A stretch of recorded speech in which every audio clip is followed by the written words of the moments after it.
रोक रहा हूं, कर्नल डिनी भी हमारे साथ जुड़ गए हैं, रक्षा विशेषज्ञ। कर्नल डिनी, बहुत बड़ी खबर है ये एलएसी पर जो हुआ है, आपका आकलन और आपकी जानकारी क्या है इस पर? देखिए, सबसे पहले तो मैं यही कहूंगा कि ये वाकई में बहुत ही बड़ा हादसा है, जो आज से कम 40 साल तक कभी नहीं हुआ है कि वहां पर कोई झड़प हुई और वहां पर गोली फायर हुई। और सबसे बड़ी बात है कि एक कर्नल साहब जो सीओ थे वहां पर, और 2 जो जवान हैं वो शहीद हुए हैं हमारे। तो ये बहुत ही बड़ी बात है, इसमें कोई शक नहीं है। लेकिन अभी मैं सिर्फ इतना ही कहना चाहूंगा कि मेरे ख्याल से 2 बजे आर्मी का और से एक ऑफिशियल स्टेटमेंट आएगा, तब तक हम कोई स्पेकुलेट ना करें कि ये क्या हुआ है एग्जैक्टली। जहां तक मेरा आइडिया है, या गलवान में ही हुआ है। जो इनिशियल रिपोर्ट्स आ रहे हैं वो यही बताती है कि गलवान में ही हो रहा है, लेकिन कैसे हुआ, किस तरह से ये हुआ, इसका अभी बताना बहुत मुश्किल है, अभी स्पेकुलेट करना बहुत मुश्किल है। लेकिन इसमें कोई शक नहीं है कि ये जो डीएस्केलेशन की प्रोसेस जो चल रहा था, उस नजरिए से अगर देखें तो ये बहुत ही बड़ा हादसा है। और इसमें जो मैं समझ सकता हूँ कितना बड़ा हादसा है हमारे लिए कि एक कर्नल साहब और 2 जवान हमारे शहीद हुए हैं। कर्नल डिनी, अभी आप भी बात कर रहे हैं कि डी एस्केलेट इसको किया जा सके, इसको लेकर चर्चा हो रही थी, कई लेवल की बैठकें हो रही थी। उस बीच अभी मनीष भी बता रहे थे हमारे सहयोगी कि दोपहर में भी बातचीत हुई है, और उसके बाद रात में ये घटना हो जाना, ये अपने आप में दिखाता कि आप चीन पर बिल्कुल भरोसा नहीं कर सकते कि वो क्या करेगा। बिल्कुल, इसमें कोई शक नहीं है कि भरोसा नहीं कर सकता, उसमें कोई, मेरे को भी कोई शक नहीं है उसमें। लेकिन ये बहुत ही ताज्जुब की बात है कि हमने यही रिपोर्ट सुना था कि बातचीत चलने के बाद ऐसी क्या बात हुई कि जो रात में जाके फिर से बीच में आप दोनों पार्टियों के बीच में कांटेक्ट हुआ। ये अभी जब डिटेल्स आएगा तभी पता चलेगा कि किस कारण की वजह से हुआ है। और जैसे आपने सही बताया कि दोपहर को भी बातचीत चली है कि दोनों पार्टियां अपने अपने इलाके में वापस जाएं, और वो प्रोसेस चल रहा था। तो इसलिए मैं यही बोलूंगा कि अभी जब तक डिटेल्स पूरा ना हो हमारे पास, किस वजह से गए थे, कहां से इनिशिएट हुआ था, कैसे हुआ, ये सब चीज के बारे में आर्मी तो खैर स्टडी करेगी उसका पूरा तस्वीर कर। लेकिन हमारे लिए सिर्फ इतना ये समझना बहुत जरूरी है कि ये काफी बड़ा हादसा है, ये कोई छोटी हादसा नहीं है। कर्नल डिनी, आप इस इलाके में सर्व कर चुके हैं, अगर आप समझा सकें कि जिस जगह पर यह झड़प हुई वहां पर 2-3 घंटे झड़प चलना, भारतीय जवानों की शहादत हो जाना, क्या वहां स्थिति रही होगी, क्या वहां पर डायनेमिक्स रहे होंगे, क्या वहां पर परिस्थितियां रही होंगी?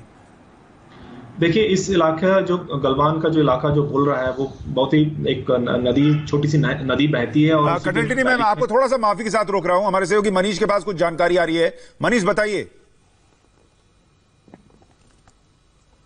देखिए सुशांत, जो कयास लगाया जा रहा था कि आखिरकार सिचुएशन किस तरीके की हुई, तो आर्मी हेडक्वार्टर के सीनियर ऑफिशियल्स और सोर्सेज के मुताबिक, जो इस समय ऑन ग्राउंड मौजूद भी हैं, उनके मुताबिक कोई फायरिंग नहीं हुई, बल्कि ये उपद्रव मचा करीबन रात 11:30-12 बजे के बाद। ये चाइनीज पीएलए की वजह से दबाव बनाने की रणनीति के साथ वो आगे की तरफ बढ़ रहे थे। उसी दौरान दोनों जो सेनाएं हैं वो आमने सामने थी। चाइनीज पीएलए की तरफ से प्रेशर बिल्डअप होने लगा, और उसी बीच जो झड़प शुरू हुई वो करीबन 2 से 3 घंटे की तरफ गई। इस समय चाइनीज पीएलए की तरफ कितनी इंजरीज है, कितनी कैजुअलिटीज हैं, ये कहना मुश्किल है। लेकिन भारतीय सेना की औपचारिक तौर पर कहा गया है कि कोई फायरिंग नहीं हुई थी। साथ में जो झड़प है वो इतनी ज्यादा बड़ी कि उसमें एक सीनियर ऑफिसर और साथ में 2 जवान इसमें शहीद हुए हैं। सुशांत, आप अभी भी मतलब ये बता रहे हैं, जो आपके सोर्सेज बता रहे हैं कि इस पूरी झड़प में भी फायरिंग नहीं हुई है? हाँ बिल्कुल सुशांत, कोई फायरिंग नहीं हुई। आपको एक बार फिर से क्लियर कर दें, जो गलवान का इलाका है, खासतौर पे पेट्रोलिंग पॉइंट 14, 15, 17, इस पूरे रीजन में कोई फायरिंग नहीं हुई। किसी जो झड़प हुई, दरअसल ये झड़प इतनी ज्यादा उग्र हो गई क्योंकि चाइनीज पीएलए अपने साथ हमेशा से, आपको ध्यान होगा, जब पहले भी जब वो यहां पर डिप्लॉय हो रहे थे, उस दौरान चाइनीज पीएलए के जवान ट्रकों में भर के आए थे। वो ट्रक्स के अंदर डंडे, साथ में कटीली तारे और पत्थर लेकर आए थे। तो उसी तरीके से जब इन्होंने करीबन 2.5 से 3 किलोमीटर गलवान के इस इलाके में वो पीछे की तरफ गए, तो फर्स्ट लेयर में चाइनीज पीएलए की संख्या जरूर कम थी, लेकिन सेकंड लेयर पे उनकी संख्या वैसे ज्यों की त्यों थी। और यही वजह है कि कल जब ब्रिगेड कमांडर लेवल बातचीत हुई, साथ में बटालियन कमांडर लेवल बातचीत हुई, तो उसके बाद ये माना जा रहा था कि आने वाले समय में जो प्रेशर है पेट्रोलिंग पॉइंट 14, 15 और 17, क्योंकि इसी जगह पर ब्रिगेड कमांडर लेवल बातचीत हुई थी, ये माना जा रहा था कि हो सकता है कि प्रेशर कम होगा और दोनों सेनाएं जो है, जो इस समय आमने सामने फेस ऑफ की कंडीशन पे है, वो डाइल्यूट होगा और जो पीछे की तरफ वो दोनों जाएंगे। लेकिन हुआ बिल्कुल उससे उलट, और रात को करीबन 2 से 3 घंटे के लगभग ये दोनों झड़प हुई, और झड़प इतनी उग्र हो गई जिसमें में भारतीय सेना ने अपना एक ऑफिसर और साथ में 2 जवानों को खोया है, उनकी शहादत हुई है।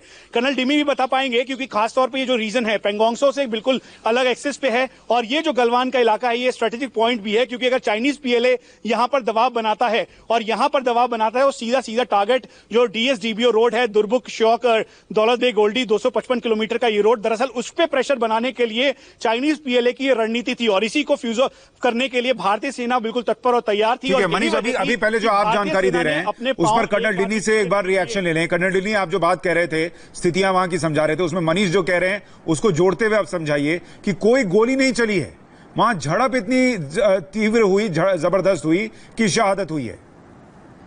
बिल्कुल, मैं यही बोल रहा था आपसे पहले भी कि जब डिटेल्स आएगा तभी पता चलेगा। और वहां पर जो पहले भी जो पेंगोंग त्सो में भी जो रात को झड़प हुई थी उसमें भी कोई गोली नहीं चली थी, पत्थरबाजी और जो बाकी के काम हुए थे वहां पर। तो इसी तरह से मेरे ख्याल से जो रात को जब एक बार झड़प शुरू हो जाती है तो हमें कभी पता नहीं चलेगा कि कहां से पत्थर आ रहे हैं, किसको मारा जा रहा है, किस तरह से ये जो कौन सामने है कौन पीछे है। मेरे ख्याल से इसी ये जो एक कंफ्यूजन जो रात का वक्त होता है उसमें ये बहुत ही दुर्भाग्यपूर्ण ही था कि बिना गोली चले मेरे ख्याल से पथराव ही हुआ होगा, और हो सकता है बाकी कोई डंडा या उस तरह से कोई चीज हुई होगी जिसकी वजह से ये जो हमारे जो कैजुअलिटीज हुए हैं। अभी ये भी बताना मुश्किल है कि चाइनीज की तरफ क्या कैजुअलिटीज हुई है, अभी वो वहां से रिपोर्ट्स तो आए नहीं है, बट मुझे पूरा यकीन है कि वहां पर भी पक्का उनका भी कैजुअलिटीज हुए होंगे, और अभी जब उनका रिपोर्ट आएगा तभी हमें पता चलेगा, अगर उनकी रिपोर्ट आती है तो, बिकॉज वो ऐसे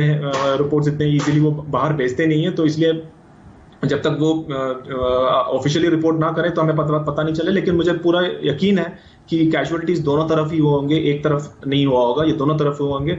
और ये ही रात की वजह से ही होता है।